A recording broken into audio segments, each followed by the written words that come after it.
The Federal Reserve Bank of Dallas says the U.S. is starting to see signs of a housing bubble. Yikes. This comes as home buyers deal with rising prices. Realtor.com lists the national median price for a home at a record $405,000. That is up over 13% from this time last year and over 26% compared to March of 2020.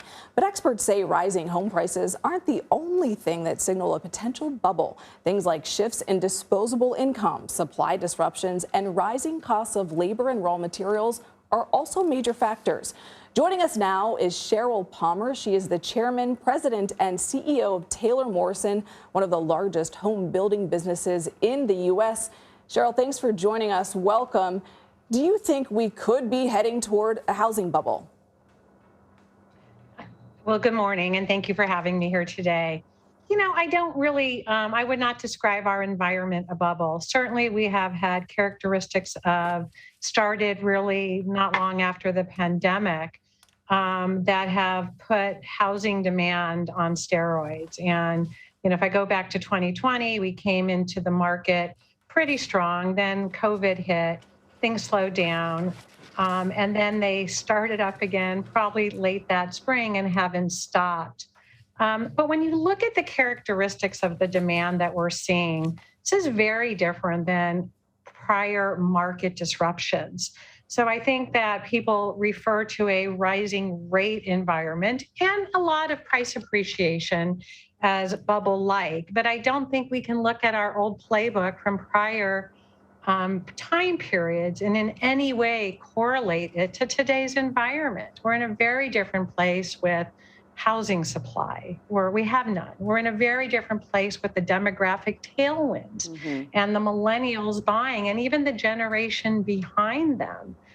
We're seeing real income growth. So it's a very different environment. And by the way, this comes to us after 10 or 12 years of underbuilding, and we haven't even caught up to the kind of meeting the demand of all the years of underbuilding based on just the demographics that we have out there today. It sounds like a business idea. Somebody should go into building sort of affordable housing for first-time buyers, because it seems like, are they the demographic that's boxed out the most? When you look at the overall trends, I mean, you've got all these baby boomers, right, who are supposed to be retiring and downsizing. Are they doing that fast enough for the young people who are coming up and want to buy their first houses? No, your point's right on. It is a difficult time for first-time buyers. You spoke to the appreciation that we've been seeing for the last 12, probably 18 months, right? And then and part of that appreciation was offset by historically low interest rates on rates we've never seen before. So that certainly gave that first-time buyer more pricing power. In today's environment, when you have both the impacts of the appreciation that we've seen, as well as a rising interest rate, it is a more difficult environment for that first-time buyer. Having said that, the consumer's in a very different place. You know, I've spoke for quarters and quarters to the street about the room that the average consumer has in their purchase decision, saying that another way is they could have bought a much bigger house because they could have afforded a higher interest rate. So I think prior recessions have kind of retrained the consumer. We don't maximize our capabilities, like I think has always been the American way. But no doubt, it's a difficult time, I think, for both builders and customers in today's environment, because we still are in an environment that we're managing sales and unable to meet the demand that's out there.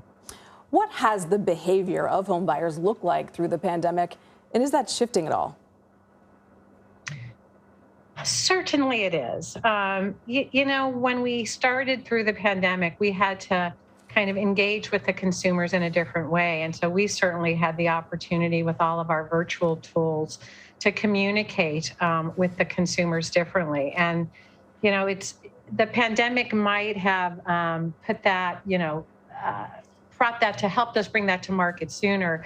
But today, when I look at our virtual tools and the way they want to engage with the company and brand, it's actually very different. So we're seeing consumers engage with us without ever coming to our communities. I mean, we have thousands and thousands of appointments that are set virtually. We have full kind of home buyer journey done virtually at this point. So I think the marketing and the interaction has absolutely changed through the pandemic.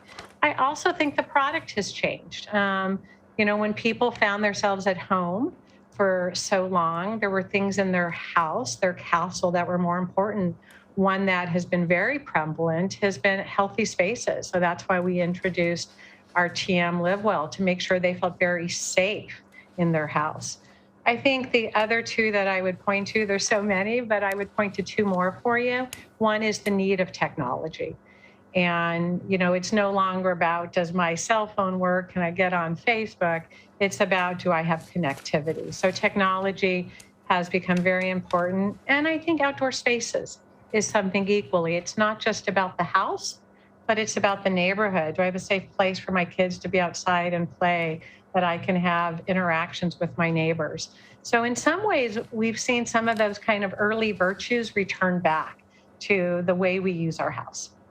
So interesting. The housing market is endlessly fascinating.